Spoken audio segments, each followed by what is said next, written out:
So introduction to financial management आज हम start कर रहे हैं।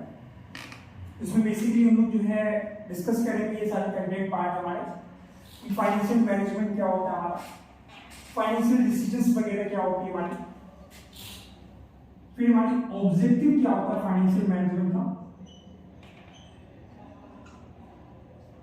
फिर ऑर्गेनाइजेशन क्या होता है फाइनेंस का,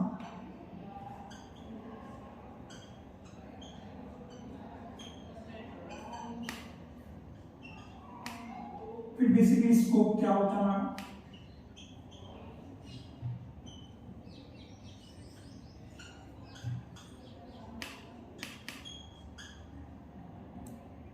इंपॉर्टेंस क्या होता है,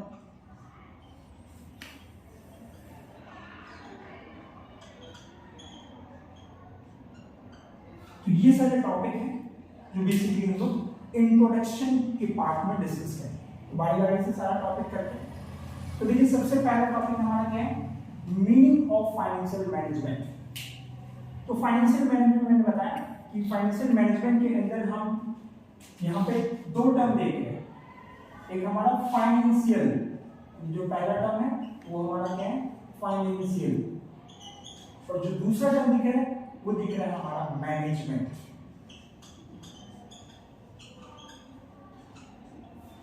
तो फाइनेंशियल की अगर हम बात करें तो फाइनेंशियल का मतलब क्या होता है, relating to money, relating to money.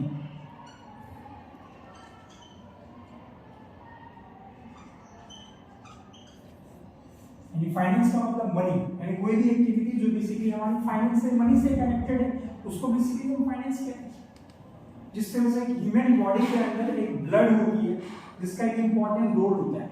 Body से हम कह रहे हैं कि अगर ब्लड निकालते हैं तो पर्सन का कोई रिलेवेंस नहीं है, तो उसी तरह से किसी भी बिजनेस के अंदर जो फाइनेंस होता है वो एक लाइफ ब्लड होता है बिजनेस का, because each and every activities होती है बिजनेस की वो फाइनेंस के ऊपर डिपेंड होता है। चाहे आपको बिजनेस में कोई लोकेशन डिसाइड करना हो, उसका रेंट पे करना हो, स्टाफ रखनी है, उसे सैलरीज पे करनी पड़ती है, बिजनेस पे स्टॉक को मेंटेन करना पड़ता है, या डे टू डे हमारे बहुत सारे एक्सपेंसेस होते हैं बिजनेस के, जैसे टैक्स वगैरह होती है। सभी सिचुएशंस में बिना मनी के आप बिजनेस को रन नहीं कर सकते। सो this is the life blood of a business. और बिजनेस के लिए जो पैसा चाहिए होता है उसको हम टेक्निकली कहते हैं बिजनेस फाइनेंस। यानी business finance means money required to establish the business, to modify the business, to expand the business, to diversify the business is known as business finance. So finance का मतलब हो गया money and service relating to money is the finance. दूसरा word हमारे आती है management. और जब भी हम मैनेजमेंट की बात करते हैं तो मैनेजमेंट का मतलब क्या होता है, इफेक्टिव एंड एफिशिएंट यूज, किसी भी थिंग्स के रिगार्डिंग एक इफेक्टिव एंड एफिशिएंट यूज करना, this is a management.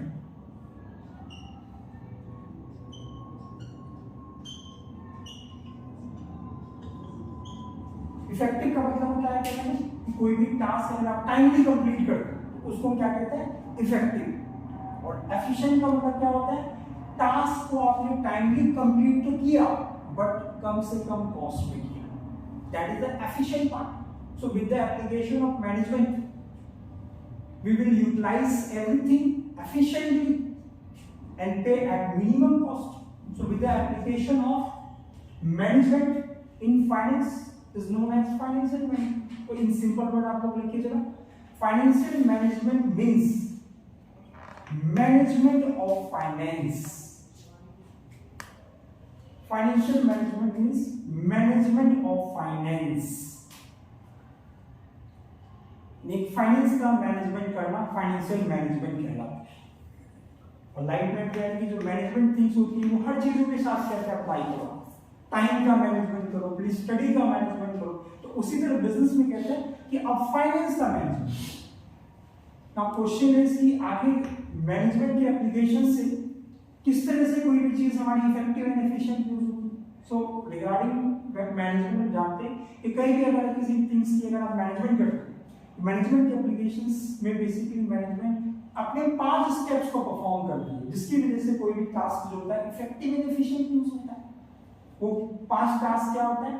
Planning पहला टास्क होता है, organising, staffing, directing and controlling. So regarding any task basically management क्या करते हैं? इन 5 स्टेप्स को पूरा करते हैं। तो हम कह सकते हैं कि financial management refers to the management of finance. It involves planning, organizing, directing and controlling relating to finance so that goal can be achieved on time at minimum cost. So right now it involves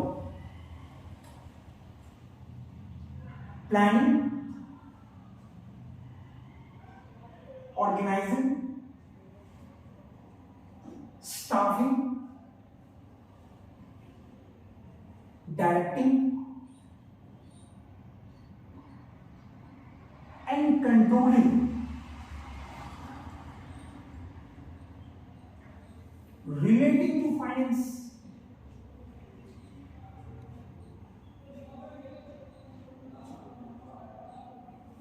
So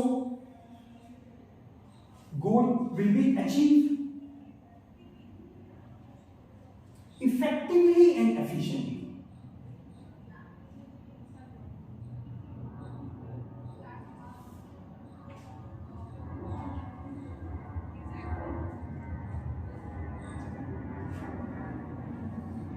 या इन simple word अगर हम बोले तो in other words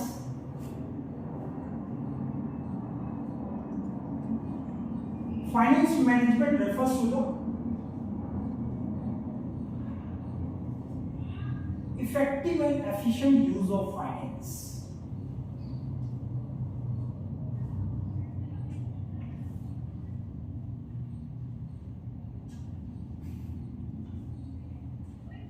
So that cost will be minimum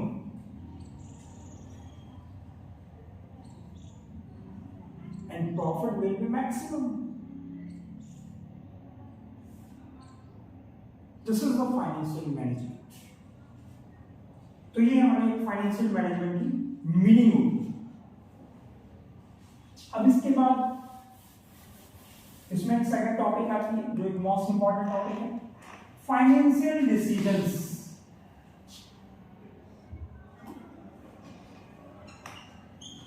अब देखिए financial decisions की हम बात करें तो in simple word we can say now कि financial decision refers to the decision relating to finance. Any all decision which involve money is known as financial decisions. एक business में फाइनेंस मैनेजर अपॉइंट किए जाते हैं for taking the financial decisions कि business में हमें कितना इन्वेस्ट करना है बिजनेस को चलाने के लिए, वो फंड हम जो इन्वेस्ट करेंगे वो फंडिंग कहां से आएगा, या जो फंड हमने लगाया बिजनेस में उसको यूज करके जो प्रॉफिट हुई उसको कैसे डिस्ट्रीब्यूट किया जाएगा. So all decision which is connecting to money is known as financial decisions. So right now decision relating to finance is known as financial decisions. Decision relating to finance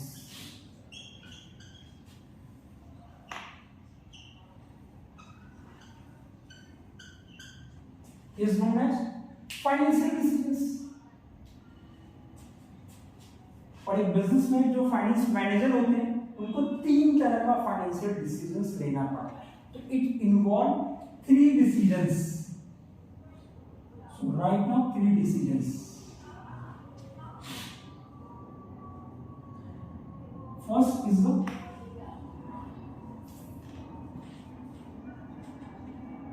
financing decisions. Financing. And now second part is the investment decisions.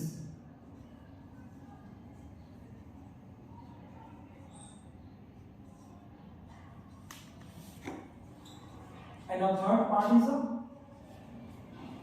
dividend decisions.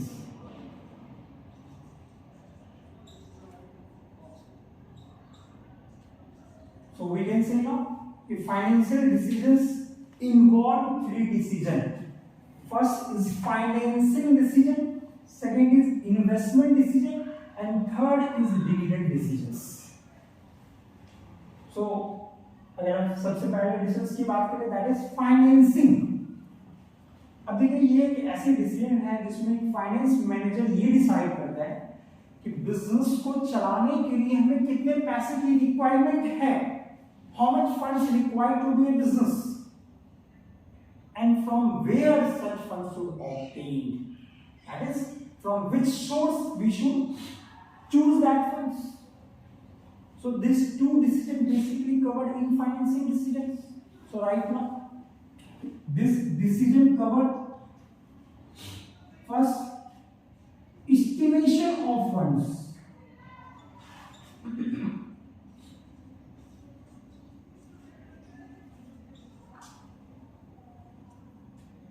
Required to do a business.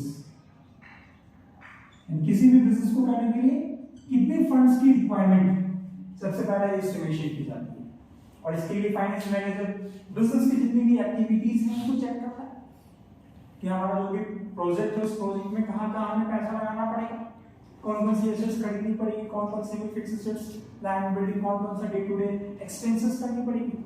इन सारी estimation के बाद decide कर सकते हैं कि कितना funds हमें basically चाहिए बिजनेस को चलाने. और जब ये डिसाइड हो जाती है तो उसके बाद ये डिसाइड करना कि वो फंड हम कहां से सेलेक्ट करेंगे. That is second part, source of finance.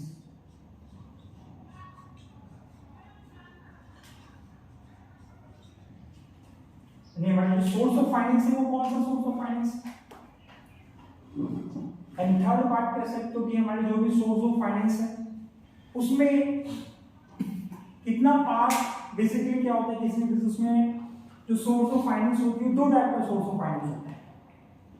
एक होता है ओनर फंड और एक होता है borrowed fund.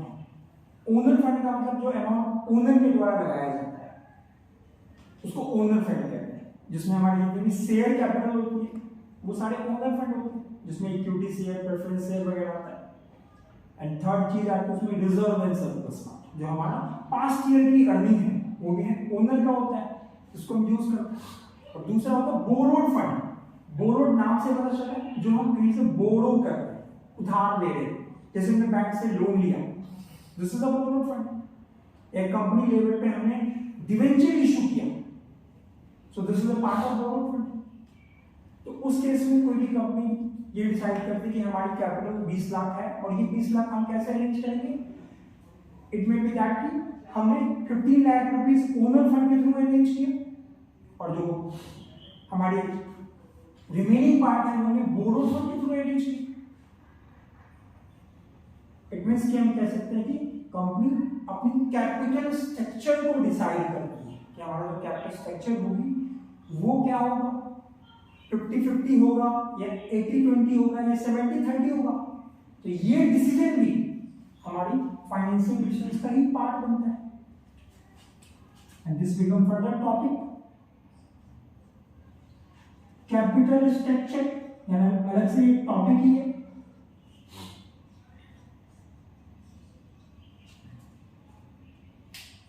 So this is the financing decisions.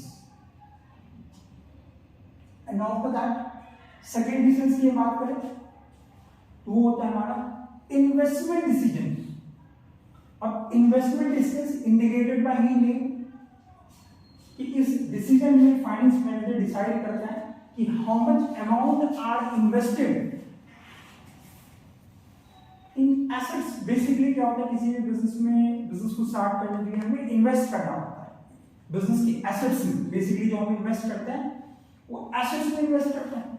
और एक बिजनेस में दो तरह की एसेट्स होती है जहां पैसा इन्वेस्ट करते हैं.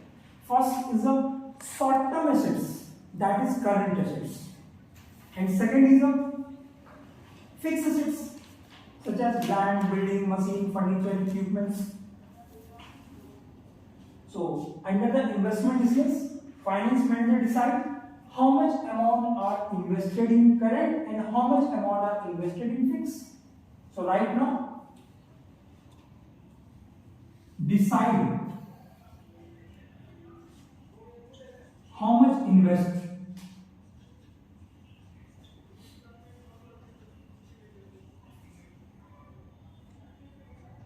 in current assets and how much invest in fixed assets. ये डिसीजन हमारी इन्वेस्टमेंट डिसीजन होती है. इट मींस कि हम कह सकते हैं कि इस तरह के जो डिसीजंस है उसमें दो पार्ट कवर है. First part is investment in current assets.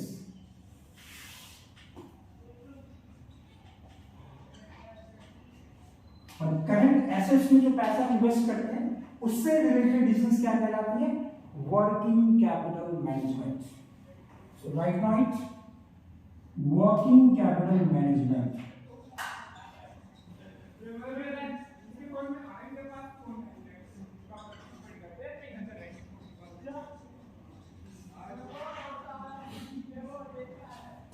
And दूसरी जो डिसीजंस होती है वो होती है हमारे फिक्स एसेट्स में. So you can write now investment in fixed assets और इसको हम कहते हैं कैपिटल बस्टिंग डिसीजंस. और ये हमारा अलग से एक टॉपिक ही है, चैप्टर ही है जो हमें पढ़ना है unit 3. So this is the investment decisions.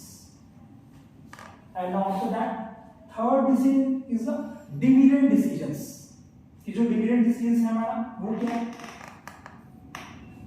So dividend decisions मैंने बताया कि कंपनी ने फाइनेंसिंग डिसीजंस लिया कि how much funds required to do business, फिर उसको इन्वेस्ट किया बिजनेस में, और इन्वेस्ट करने के बाद जो भी अर्निंग पार्ट जनरेट हुआ उसको सबसे पहले कंपनी अपनी जो एग्जिस्टिंग एक्सपेंसेस है बिजनेस के उसको पे करती है. Day to day operating expenses part pay करती है, rent, salaries, electricity bill, telephone bill, stock part. फिर उसके बाद जो है हमने कहीं से लोन वगैरह लिया तो उसका इंटरेस्ट ईएमआई वगैरह पे करते हैं. फिर उसके बाद हम गवर्नमेंट को टैक्स पे करते हैं. तो टैक्स पे करने के बाद जो प्रॉफिट बचता है उसका दो जगह यूज किया जाता है. एक पार्ट किया जाता है डिविडेंड को पे करने में, दूसरा पार्ट किया जाता है रिजर्व में रखने में. तो how much amount of profit after tax are distributed between dividend and reserve is a dividend decision. And dividend decision में कंपनी ये डिसाइड करती है कि जो भी प्रॉफिट आफ्टर टैक्स है उसका कैसे वो डिसाइड करे डिविडेंड को पे करने के लिए और रिजर्व में पे करने के लिए, सो दैट की ओवरऑल बैलेंस मेंटेन हो सके. अगर डिविडेंड हम कम पे करते हैं तो शेयर होल्डर नाराज हो जाएगा, डिविडेंड ज्यादा पे करते हैं रिजर्व में कम रखते हैं तो हमारे पास फंड की कमी हो जाएगी और आगे बिजनेस को हम लॉन्ग टाइम तक नहीं कर पाएंगे. तो इस हिसाब से डिविडेंड को बांटना रिजर्व में कि ओवरऑल जो बैलेंस है वो मेंटेन रहे, यानी शेयर होल्डर भी खुश रहे और हमारे पास भी सफिशिएंट रिजर्व हो. This is the dividend decision. Suppose हम कह रहे हैं कि किसी ईयर लग रहा है कि मार्केट की ग्रोथ अच्छी है, मार्केट में अगर पैसा लगाए तो बहुत पैसा इंक्रीमेंट होगा, तो उस केस में कंपनी में क्या करेगी, एक शेयर होल्डर मीटिंग बुलाएगी और उस मीटिंग में जो मार्केट की रियल पोजीशन है उसे शो करेगी. कहेंगे अगर आपका पैसा हम आपको डिविडेंड में नहीं देके मार्केट में लगाए तो ये पैसा बहुत इंक्रीमेंट होगा, पैसा आपका बढ़ेगा. तो आई रिक्वेस्ट यू टू कि अभी आप डिविडेंड कम ले लो और रिजर्व में पैसा छोड़ दो, फिर हम आगे इसको इन्वेस्ट करेंगे, पैसा बढ़ेगा तो आपका ही बढ़ेगा. तो एक मीटिंग बुला के इस तरह की जो है एडजस्टमेंट कर सकती है और फिर एग्री भी हो जाएंगे इन्वेस्टर्स, बिकॉज उसका पैसा तो उसी को बढ़ेगा. तो this is the dividend decisions. So right now dividend decision relating to distribution of profit after tax.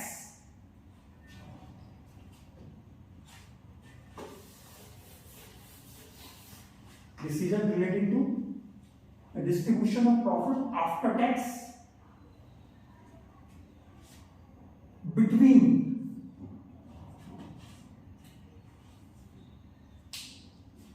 dividend and reserve.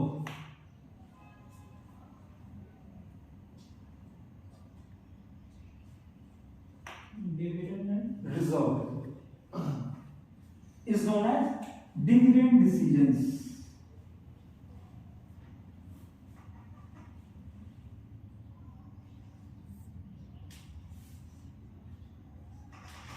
Simply dividend से मतलब distribution of profit after tax.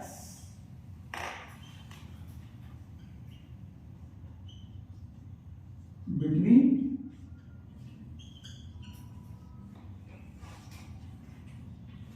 reserves and dividend. So this is a dividend decisions. तो ये हमारा जो था financial decisions था. This is the financial decisions. अब इसके बाद हमारा अगला टॉपिक आता है objective of financial management. So right now objective of financial management.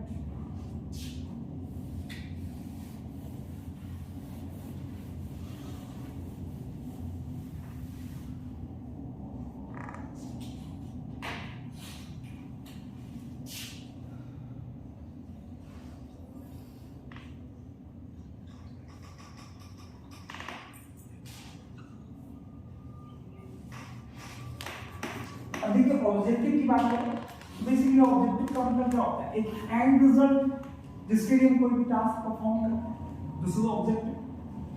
तो कोई भी सब्जेक्ट के पीछे क्या होता है? एक एंड रिजल्ट होता है कि हम इस थिंग्स की रिगार्डिंग ये स्टडी करते हैं. तो उसी तरह फाइनेंशियल मैनेजमेंट की रिगार्डिंग भी अपनी एक ऑब्जेक्टिव थी कि हम फाइनेंशियल मैनेजमेंट क्यों बेसिकली हम टॉपिक करते हैं. तो फाइनेंशियल मैनेजमेंट की जो ऑब्जेक्टिव है वो बेसिकली बहुत सारी कैटेगरी में डिवाइड है. तो सबसे पहला ऑब्जेक्टिव आप लिख सकते हो profit maximisation. This is the first objective.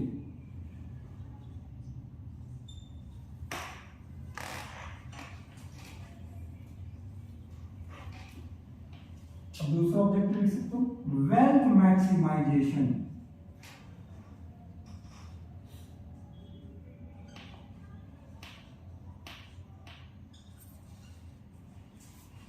Basically ये दो मेन ऑब्जेक्टिव है. यानी फाइनेंशियल मैनेजमेंट को इंट्रोड्यूस करने के पीछे हमारा सबसे पहला जो ऑब्जेक्टिव है वो है प्रॉफिट मैक्सिमाइजेशन. हम चाहते हैं कि हमारा जो भी बिजनेस है उसकी प्रॉफिट मैक्सिमाइज हो. और किसी भी बिजनेस की प्रॉफिट मैक्सिमाइज कब हो? जब हम एक अच्छा फाइनेंशियल डिसीजंस लेंगे. और एक अच्छे फाइनेंशियल डिसीजंस लेने से हमारी बिजनेस की जो कॉस्ट है वो मिनिमम होगी और जो सेल्स पार्ट है वो मैक्सिमम होगी. जब कॉस्ट मिनिमम होगा और सेल्स वैल्यूज मैक्सिमम होगी तभी जाके हमारा बिजनेस क्या होगा? बिजनेस की जो प्रॉफिट होगी वो बढ़ेगी. जब हम एक बिजनेस में फाइनेंशियल मैनेजमेंट को इंट्रोड्यूस करते हैं तो with the application of financial management जो हमारी फाइनेंस है उसका एक इफेक्टिव एंड एफिशिएंट यूज होता है. तो जब इफेक्टिव एंड एफिशिएंट यूज होगी तो कॉस्ट मिनिमम होगा और सेल्स मैक्सिमम होगी और ओवरऑल हमारी जो प्रॉफिट का रिजल्ट है वो मैक्सिमम होगा. अगर हम फाइनेंशियल मैनेजमेंट की टेक्निक को यूज करें तो उस केस में हम फाइनेंशियल डिसीजंस लेंगे, ये राइट डिसीजंस लेंगे regarding the finance. The source which provide maximum benefit and minimum cost will select. आपके पास लोन के बहुत सारे ऑप्शंस हैं. फंडिंग चाहिए आपको 20 लाख रुपए, तो अकॉर्डिंग टू फाइनेंशियल मैनेजमेंट हम उस सोर्स को चूज करेंगे जहां पे कॉस्ट कम से कम हो, रिस्क कम से कम हो. और वो फंड्स आने के बाद हम एक राइट प्लेस पे इन्वेस्टमेंट करेंगे bye adopting the financial techniques. जब आप कम कॉस्ट पे सोर्स को सिलेक्ट करोगे और ज्यादा रेट ऑफ रिटर्न पे इन्वेस्ट करोगे तो प्रॉफिटेबिलिटी ऑटोमेटिकली बढ़ेगी और बिजनेस हमारी जो है प्रॉफिट मैक्सिमाइज होगा. और इस तरीके से जो हमारी प्रॉफिट मैक्सिमाइजेशन गोल है वो अचीव हो पाएगा. So this is the first objective of financial management. And now हम कह सकते हैं कि जो हमारी प्रॉफिट मैक्सिमाइजेशन ऑब्जेक्टिव है ये बिजनेस का एक शॉर्ट टर्म ऑब्जेक्टिव है. ठीक है. और इस ऑब्जेक्टिव की अपनी कुछ निगेटिविटी भी है. इस ऑब्जेक्टिव का नेगेटिविटी क्या है कि जो प्रॉफिट टर्म है क्या इज नॉट क्लियर. अगर मैं प्रॉफिट की बात करूं तो प्रॉफिट टर्म जो है क्लियर नहीं है क्योंकि प्रॉफिट का मतलब बहुत कुछ होता है. ग्रॉस प्रॉफिट होता है, नेट प्रॉफिट होता है, ऑपरेटिंग प्रॉफिट होता है, ऑपरेटिंग नेट प्रॉफिट होता है। तो कौन सा प्रॉफिट, ये चीज क्लियर नहीं है इसके बाद, तो इसलिए जो टर्म है प्रॉफिट इज नॉट क्लियर। दूसरा कैटेगरी जो प्रॉफिट मैक्सिमाइजेशन है, जो प्रॉफिट ऑब्जेक्टिव है, ये शॉर्ट टर्म ऑब्जेक्टिव है। कोई भी बिजनेस जब आप स्टार्ट करते हो तो आपका ये गोल होता है कि बिजनेस को हाई लेवल पे लेके जाए, तो ये शॉर्ट टर्म चीजों को इंडिकेट करता है कि हम शॉर्ट टाइम में प्रॉफिट के लिए बिजनेस कर रहे हैं, ठीक है। फिर हम कह रहे हैं कि जो प्रॉफिट टर्म है वो बेसिकली अलग अलग एस्टिमेशंस के ऊपर बेस्ड है और वो एस्टिमेशन रॉन्ग भी हो सकता है। So this is the limitation of profit maximization objective. अब उसके बाद हमारा जो सेकंड ऑब्जेक्टिव आता है, this is the wealth maximization. Wealth maximization, अभी सबसे पहले वेल्थ की बात करें तो वेल्थ का क्या मतलब होता है। अब नॉर्मल सेंस में एक पर्सन की वेल्थ की बात करें तो वेल्थ के अंदर बहुत सारी चीजें इंक्लूड होती है। एक पर्सन की cash, gold, land and building, furniture, equipment, jewelleries, bank balance, ये सारी वेल्थ होती है। बट अगर एक कंपनी के रिगार्डिंग हम वेल्थ की बात करें तो किसी भी कंपनी की जो वेल्थ होती है वो क्या होता है, market value of share of that company. हम कह रहे हैं कि ये कंपनी है एक्स लिमिटेड, अब उस कंपनी की जो कैपिटल है हम कह रहे हैं कि 1 लाख शेयर है और हम कह रहे हैं एक शेयर की कीमत जो है ₹10 है। तो उस केस में उस कंपनी की अगर आप वेल्थ फाइंड करो तो आप क्या करोगे, 1 लाख शेयर इंटू 10, एक में 10 लाख इज द वेल्थ। यानी wealth of A company means market value of share of that company is the wealth. और किसी भी कंपनी की जो वेल्थ मैक्सिमाइज होती है वो शॉर्ट टाइम में नहीं होती, लॉन्ग टाइम में। आज आपने कोई कंपनी स्टार्ट किया और आपकी वैल्यू 10 रुपए की है, तो ऐसे नहीं कि नेक्स्ट मंथ में सब तुरंत आपकी शेयर 100 रुपए की 1000 की होगी, एक टाइम लगता है, लॉन्ग टाइम में ही हमारा गोल अचीव होता है। तो इसीलिए कहना जाता है कि जो वेल्थ होता है हमारा, wealth maximization is not a short time objective, it is a long time objective and it can achieve in long time. और जो हमारी वेल्थ है कह रहे हैं कि बहुत ही क्लियर टर्म है, जिसका मतलब एक मार्केट वैल्यू शेयर है। तो इसकी इस ऑब्जेक्टिव का एक वैल्यू है कि ये क्लियर है टर्म, बिल्कुल इसमें कोई भी प्रॉफिट की तरह अनक्लैरिटी नहीं है। और दूसरा क्या है कि जब वेल्थ बढ़ेगी तो अपने आप प्रॉफिट तो बढ़ ही जाएगा। और फ्यूचर में आज आपने बिजनेस स्टार्ट किया और आपकी शेयर वैल्यू 10 रुपए की है और फ्यूचर में आप कह रहे हैं कि ये वैल्यू 10 रुपए से बढ़कर 100 रुपए हो जाए, तो आपकी जो कैपिटल हो जाएगी ओवरऑल वो कितनी हो जाएगी, 100 लाख की कैपिटल हो जाएगी। जब 100 लाख की कैपिटल हो गई तो ऑटोमेटिकली आपकी बिजनेस की जो प्रॉफिट है वो बढ़ी जाएगी। यानी ये ऑब्जेक्टिव अगर हम अचीव करते हैं तो ऑटोमेटिकली जो प्रॉफिट ऑब्जेक्टिव है वो बढ़ जाएगा, ठीक है। और इस तरीके से हम कह सकते हैं कि ये हमारे लिए एक फाइनेंशियल मैनेजमेंट का एक ऑब्जेक्टिव है, this is the objective of financial management. और इन दोनों ऑब्जेक्टिव के अपने एक पॉजिटिव पॉइंट है और नेगेटिव पॉइंट भी है। इसके अलावा भी हम कह सकते हैं कि फाइनेंशियल मैनेजमेंट के पीछे और भी अदर्स ऑब्जेक्टिव है हमारे। तो अगर आप अदर्स ऑब्जेक्टिव की बात करो फाइनेंशियल मैनेजमेंट के पीछे तो और भी हमारे अदर्स ऑब्जेक्टिव है। So right now other objectives of financial management,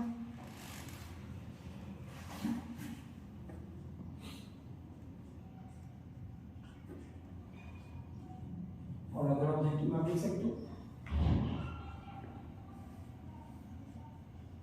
to take a right financing decisions। Business में चाहते हैं कि एक राइट फाइनेंसिंग डिसीजंस ले, इसीलिए हम फाइनेंशियल मैनेजमेंट को इंट्रोड्यूस कर रहे हैं। To acquire funds at minimum cost पे सारे फंड्स को एक्वायर करना। और फाइनेंशियल मैनेजमेंट के एप्लीकेशन से कोई भी फंडिंग जो होती है मिनिमम कॉस्ट पे अरेंज कर पाना।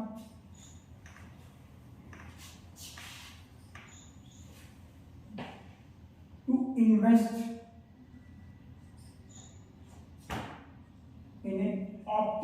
प्रोजेक्ट्स,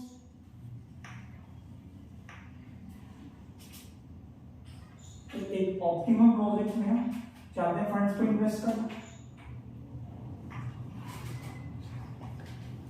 ठीक है। तो ये बेसिकली हमारी है ओवरऑल एक फाइनेंशियल मैनेजमेंट का टॉपिक है, और ये ऑब्जेक्टिव हो गए, ठीक है।